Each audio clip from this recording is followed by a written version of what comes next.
Immediate కలెక్టర్కి ఆదేశాలు ఇస్తున్నా, అరెస్ట్ చేయమని. ముందు అరెస్ట్ చేసి జైల్లో పెడితే రేపు ఇంకొకటి ఏదైనా చేయాలంటే 2 సార్లు ఆలోచిస్తారు. ఫస్ట్ మీరు పేపర్లో చూస్తే ఏమి ఇచ్చారో మీకు కూడా గుర్తు చేసుకోవాలి. ఎందుకంటే రిపీట్గా చెప్తున్నా, తెల్లవారితో నిద్రలేస్తానే సాక్షిలో వివేకానంద రెడ్డి ఏమైందన్నారు, గుండెపోటుతో చనిపోయాడు. గుండెపోటుతో చనిపోయాడంటే అందరం కూడా నమ్మాం.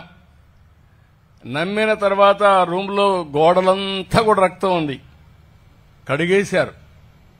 అంటే ఎంత ధైర్యం ఉండాలో మీరు ఒక్కసారి గుర్తుపెట్టుకోవాలి. మనం ఎక్కడున్నాం కూడా గుర్తుపెట్టుకోవాలి. నేనేదో ఒకరి మీద చెప్పడం కాదు. ఇది ఎలాంటి దుర్మార్గమైన వ్యక్తులు రాజకీయాల్లో ఉన్నారో, కరుడుగట్టిన ఉగ్రవాదులు, కరుడుగట్టిన నేరస్తులు రాజకీయ ముసుగులోకి వచ్చి మాట్లాడితే అది జరిగిపోయింది, ఇది జరిగిపోయిందని మాట్లాడే పరిస్థితికి వస్తున్నారు. వాళ్లే తప్పులు చేసి గుడ్డగాల్చి మన ముఖాన్ని వేసి తుడుచుకోమంటారు. ప్రతిరోజు ఇదే పని. ఆ రోజు 1 గంట అయిన తర్వాత 2 గంటల అయిన తర్వాత మా వాళ్ళు కూడా వచ్చి, మా ఇంటెలిజెన్స్ అందరూ వచ్చి నాకేం చెప్పారంటే ఆయన పాపం గుండెపోటు చనిపోయాడు. తర్వాత డౌట్ వచ్చి ఆయన కూతురు పోస్ట్ మార్టం చేయమంటే అసలు రహస్యం బయట వచ్చింది. అంత దారుణంగా గొడ్డలతో నరికేసి రూములంతా బెడ్లుంటే అవన్నీ కడిగి చేయగలిగినాడంటే 2వ రోజు చూశారు మీరు. అంత చేసి నారాసుర రక్త చరిత్ర పేపర్లో. అంటే ఏదైనా చేసేస్తాం, చెల్లిపోతుందనే ధీమా. అంటే కరుడుగట్టినటువంటి వ్యక్తులు ఇలాంటి పనులు మీరు ఎవరున్నా చేయగలుగుతారా? మీరు ఆ పని మీ మనసు ఒప్పుకుంటుందా? అలాంటి పనులన్నీ చేశాడు. అదే మాదిరిగా మొన్న మదనపల్లి ఫైల్స్ కాల్ చేశారు. కాల్ చేసి తెల్లవారు నిద్రలేసి బయట వచ్చాను. ఏంటా అని అడిగాను. సార్ మామూలుగా షార్ట్ సర్క్యూట్ సార్, మా ఇంటెలిజెన్స్ కూడా షార్ట్ సర్క్యూట్ సార్ అని. షార్ట్ సర్క్యూటా లేకుంటే మదనపల్లి ఫైల్స్ అన్ని మాయమైపోయినా ఏంటి కథ అని మా డీజీని సిబిసిఐడి రమ్మని హెలికాప్టర్ ఇచ్చి తమాషాట్లాడుతున్నారు. ఇంతవరకు మర్యాద చూపించా, ఇంకా నేను కూడా కొరడా తీసుకోవాలి, కొరడా తీసుకుంటేనే కంట్రోల్లోకి వస్తారనే ఉద్దేశంతో ఇద్దరిని కలిసి పంపించాను. పంపించి వెరిఫై చేస్తే ఫైల్స్ అన్ని తీసి పారేసి శుభ్రంగా కాల్చేశారు. ఇటీవల కాలంలో అసైన్డ్ భూములున్నాయి, 22A పెట్టి అలాంటివన్నీ కూడా ఫ్రీ హోల్డ్ చేశారు. అసైన్డ్ భూముల్ని ఫ్రీ హోల్డ్ చేసి ఎవరన్నా అమ్ముకోవచ్చని పెట్టారు. దాంట్లో సగం భూములు వీళ్లే కొనేశారు. అక్కడి నుంచి ఇంట్లో కూర్చొని ఫైల్స్ రాస్తున్నారు. ఎతికితే అన్ని దొరికే పరిస్థితి అది అయింది. నిన్న పోలవరం ఫైల్స్ మళ్ళా. అంత మునుపు మీరు చూశారు పొల్యూషన్ బోర్డు ఫైల్స్. అంత మునుపు ఇంకోటి కూడా జరిగా 5 కేసులు ఇప్పటికి జరిగే పరిస్థితికి వచ్చింది. 5 కేసుల్లో ఈ విధంగా చేశారంటే ఫైల్స్ కూడా తగలబెట్టి ఎదురు తిరిగి ధీమాగా మాట్లాడుతున్నారు. మళ్ళీ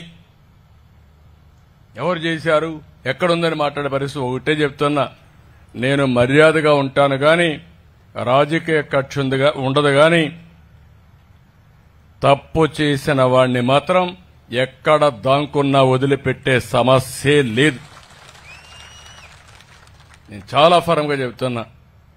ఈరోజు ఇదే కాకుండా మీరు ఒకసారి చూస్తే ఈ 3 కాకుండా ఇసుక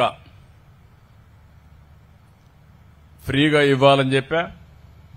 చాలా నాకు కూడా సవాళ్లు ఉన్నాయి. మీరు కూడా కోఆపరేట్ చేయాలి. ప్రజలు కూడా ఎవరి పార్టీకి వాళ్ళు ఫ్రీ అంటే మా పని మేము చేయొచ్చు అనుకుంటున్నారు. కానీ నేను ఒకటే చెప్పా, ఫ్రీ ఇసుక మాత్రం ఫ్రీగా చేరి తీరాల్సిందే. నాకు ఎన్ని సవాళ్లు వచ్చినా ఎదిరిస్తా. నేను అనుకున్న మాట జయప్రదం చేసే వరకు ఇది జరుగుతుంది. ఇక్కడ నేను ఒకటే కోరుతున్నా, తెలుగుదేశం కార్యకర్తల్ని, జనసేన కార్యకర్తల్ని, బీజేపీ కార్యకర్తలు కోరుతున్నా, మనకు మంచి పేరు రావాలంటే అందరం కూడా కలిసి పనిచేయాలి. ఉచిత ఇసుక లాస్ట్ మైల్లో ఉండే పేదవాళ్లకు దక్కాల్సిన బాధ్యత, ఇచ్చే బాధ్యత మనం తీసుకోవాల్సిన అవసరం ఉంది. ఎక్కడన్నా రీచ్లో ఖర్చు తప్ప, సీనరీస్ తప్ప, లారీలకు కూడా ఊబరైజేషన్ తీసుకొస్తున్నా. పంచాయతీ ఆఫీసులో బుక్ చేసుకుంటే నియరెస్ట్ రీచ్ నుంచి మీ ఇంటికి రావాలంటే ఎన్ని కిలోమీటర్లు చూసి గూగుల్ మ్యాప్లో మీరు తీసుకునే పరిస్థితి వస్తుంది. పగడ్బందీగా చేస్తా. అవసరమైతే నేనే క్షేత్రస్థాయికి పోతా. ఈ ఉచిత ఇసుక ట్రూ స్పిరిట్ లో అమలు చేసే వరకు చేసే బాధ్యత నాదని మరొక్కసారి మీ అందరికీ హామీ ఇస్తున్నా. ఇప్పుడు ఇచ్చాం, అక్కడక్కడ ఉన్నాయి, లొసుగులున్నాయి, అది కూడా సరి చేస్తా. నిన్నే అన్నా క్యాంటీన్ ఓపెన్ చేశాం, 100 క్యాంటీన్స్ లో ఓపెన్ చేశాం. పేదవాడికి 5 రూపాయలకు అన్నం పెడితే సహించలేని వ్యక్తి. అందుకే మొన్నే అన్నా క్యాంటీన్ ద్వారా 100 క్యాంటీన్లకు ఇచ్చాం. రాబోయే రోజుల్లో మళ్లీ మిగిలినటన్ని కూడా ఇవ్వడానికి ముందుకు పోతామని చెప్పి కూడా నేను మీకు తెలియజేస్తున్నా. రైతులకు ఒకటే హామీ ఇస్తున్నా, నేను మీకు ఖర్చు తగ్గాలి, ఆదాయం పెరగాలి. ఏదైతే నేను చెప్పిన మాట ఏదైతే ఉందో దాన్ని అమలు చేయడం కోసం వ్యవసాయాన్ని లాభసాటిగా చేయడం, రైతుకు భరోసా ఇచ్చాం. గవర్నమెంట్ ఆఫ్ ఇండియా మేము కలిసి 20,000 రూపాయలు ఇస్తామని, తప్పకుండా మీకు ఇచ్చే కార్యక్రమానికి శ్రీకారం చుడతాం, ఇస్తామని చెప్పి కూడా నేను హామీ ఇస్తున్నా. ఇక్కడికి వచ్చినప్పుడు ఇవన్నీ కూడా ప్రజలకు తెలియజేయడానికి మళ్లీ నేను లిక్కర్ కూడా మీరు చూశారు, మద్యం కూడా పెద్ద ఎత్తున సొంత బ్రాండ్లు పెట్టి ప్రజల ప్రాణాలు తీసే పరిస్థితి వచ్చారు, అవి కూడా చేస్తున్నాం. అందుకే నేను ఒక 7 వైట్ పేపర్స్ రిలీజ్ చేశాం. బాధలున్నాయని ఇంట్లో పడకుండా మళ్ళా ఇవన్నీ చేయడం కోసం స్వర్ణాంధ్రప్రదేశ్ 2047కి ఏం చేయాలనో దానికి కూడా ఆలోచించుకొని ముందుకు పోతున్నాం. అదే సమయంలో ఈరోజు మీరు చూస్తే విశాఖపట్నం 93 మంది పిల్లలు, ఒక అతను చర్చి పేరుతో వాళ్ళు ఇచ్చేసి దగ్గర ఆర్ఫన్స్ ని, పేదవాళ్ళని ఒక 93 మంది చేర్పించారు. సరి అయిన శ్రద్ధ తీసుకోకుండా ఒక డిన్నర్ పెట్టి పేరెంట్స్ కూడా పిలిచి వాళ్ళకి సరైన భోజనం అంటే మామూలుగా చెక్ చేసుకోకుండా అందరూ 4 చనిపోయే పరిస్థితికి వచ్చారు. చాలా బాధేస్తుంది. నేను ఒకటే చెప్తున్నా, ఎవరైనా సరే ఒక మంచి కార్యక్రమం చేయాలన్నా బాధ్యత తీసుకునే బాధ్యత మీ మీద ఉంది. మీరు ఎవరైనా సరే తప్పులు చేసి చనిపోవడానికి వీలు లేదు. అందుకే నేను చెప్పాను, ఇమ్మీడియట్ గా ఆ హాస్టల్ని క్లోజ్ చేసి, ఆ స్కూల్ని క్లోజ్ చేసి, ఆ పిల్లల్ని వేరే స్కూల్లో చేర్పించి ప్రభుత్వమే చదివించే బాధ్యత తీసుకుంటామని మీ అందరికీ హామీ ఇస్తున్నా, రాష్ట్ర ప్రజానికానికి హామీ ఇస్తున్నా. రెండోది, ఎవరైతే బాధ్యత రాహిత్యంగా పనిచేశారో ఇమ్మీడియట్ కలెక్టర్కి ఆదేశాలు ఇస్తున్నా, అరెస్ట్ చేయమని. ముందు అరెస్ట్ చేసి జైల్లో పెడితే రేపు ఇంకొకటి ఏదైనా చేయాలంటే 2 సార్లు ఆలోచిస్తారు.